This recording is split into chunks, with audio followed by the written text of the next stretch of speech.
जय हिंद दोस्तों, वंदे मातरम। धर्मांतरण कन्वर्जन हमारे देश में एक ऐसा मुद्दा है जिसको कि लेकर अलग अलग बार अलग अलग तरीके से हमेशा चर्चाएं होती रहती। कभी भी सामूहिक हमको धर्मांतरण देखने के लिए मिलता है, तो कहीं पे बाद में पता चलता है कि कई लोगों के ऊपर दबाव बनाया गया था इस चीज़ को लेकर। दरअसल हमारे देश में धर्मांतरण करना कहीं से कहीं तक भी गैर कानूनी नहीं है, लेकिन वो गैर कानूनी तब हो जाता है जब वो इस श्रेणी में आ जाए कि आपके ऊपर दबाव बनाया गया हो, आपको प्रलोभन दिया गया हो। मतलब बेसिक सी बात है, आपको इन्फ्लुएंस किया गया हो अपने धर्म को छोड़कर किसी दूसरे धर्म को अपना लेने का। बहुत ही सिंपल सा लॉजिक, इसमें कोई हार्ड एंड फास्ट रूल नहीं। लेकिन अक्सर ऐसा देखा गया है कि इस प्रकार के मामलों में इन्फ्लुएंस निकल के आता ही।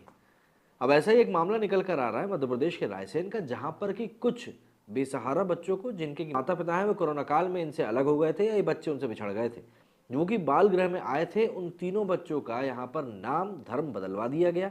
और जब उन बच्चों से पूछताछ हुई तब उन्होंने अपने असली नाम बताया और सारी जो कहानी थी वो सिलसिलेवार तरीके से निकलकर सामने आ गई।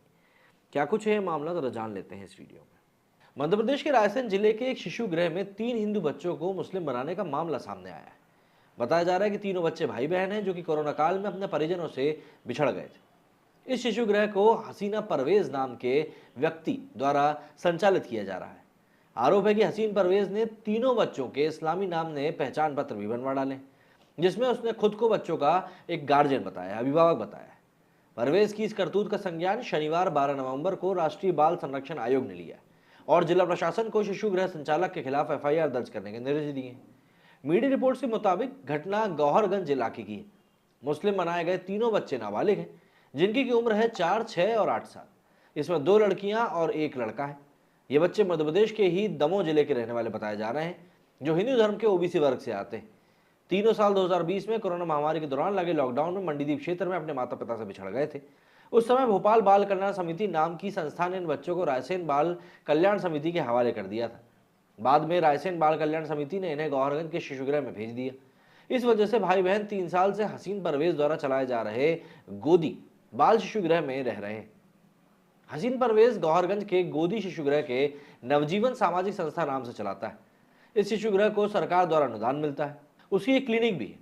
आरोप है कि हसीन परवेज ने इन तीनों बच्चों के आधार कार्ड मुस्लिम नाम से बनवा डाले थे। इन आधार कार्डों में उसने खुद को बच्चों का गार्जियन दिखाया है। इसमें से एक बच्चे का नाम शाहरुख रखा गया है।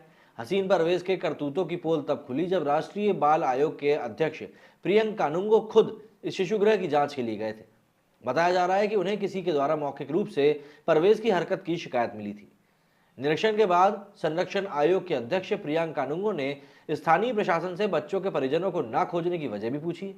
उन्होंने हिंदू बच्चों के मुस्लिम नाम के आधार कार्ड की भी जांच के आदेश दिए।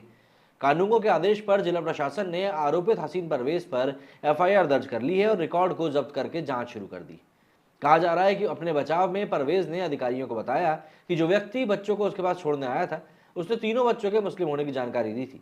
फिलहाल बच्चों के असली परिजनों की तलाश की जा रही है। मतलब अब आप खुद देखिए ये कितना बड़ा एक ब्लंडर है कि कोरोना काल में कुछ बच्चे अपने माता पिता से बिछड़ गए हैं और उनको ढूंढने की कोशिश भी नहीं करी गई, और कोशिश करी भी गई तो ऑब्वियस सी बात है व्यापक तौर पर उसके परिणाम निकलकर सामने नहीं है।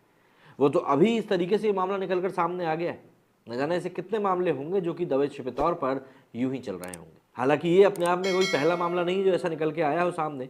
धर्मांतरण के ऐसे कई सारे मामले निकलकर सामने आते रहते हैं और उन्हीं में दबा छिपा लव जिहाद भी होता है। इस पूरे मामले पर आपका क्या कहना है, मुझे कमेंट करके जरूर बताएं। मेरे इस वीडियो में फिलहाल इतना ही। जय हिंद, जय भारत।